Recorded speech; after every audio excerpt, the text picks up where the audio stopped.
नहीं भाई देख यार, महंगाई तो बढ़ी गई है आखिर। अब बढ़ेगी यार, सब क्या ही महंगा कर हो गया सकते है। हैं, हर चीज महंगा हो गया है यार। बताओ, वो वाली जमीन देख रहा है तू? कौन सी वाली? वो वाली, हाँ, उसका क्या? बता मेरे दादा के टाइम पे कितने की होगी वो? कितने की होगी? 200-500 रुपए की 200-500 रुपए की?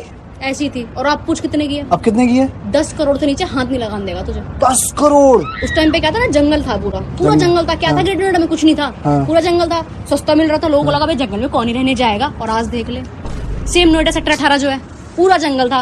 तुझे पता मेरे दादाजी ने कितने में जमीन बेची थी? कितने की? 1 करोड़ की। 1 करोड़ की नहीं, 1 कट्टे की। कट्टा? 1 कट्टा? अबे 1 कट्टा गेहूं। अब हाँ, हमारी जमीन में उपजाऊ थी नहीं, अब हमें गेहूं खाने के लिए कुछ तो चाहिए था, तो 1 कट्टा दिया और जमीन देती। यार वैसे सही बताऊं, अगर हमारे दादा ने सही टाइम पे सही जगह पैसा लगा दिया होता ना, तो करोड़पति होते हम। कहा 9 to 5 की जॉब जंगल है, जंगल है, मॉल बन रहा है यहाँ पे। भाई गेहूं 1 कट्टा गेहूं।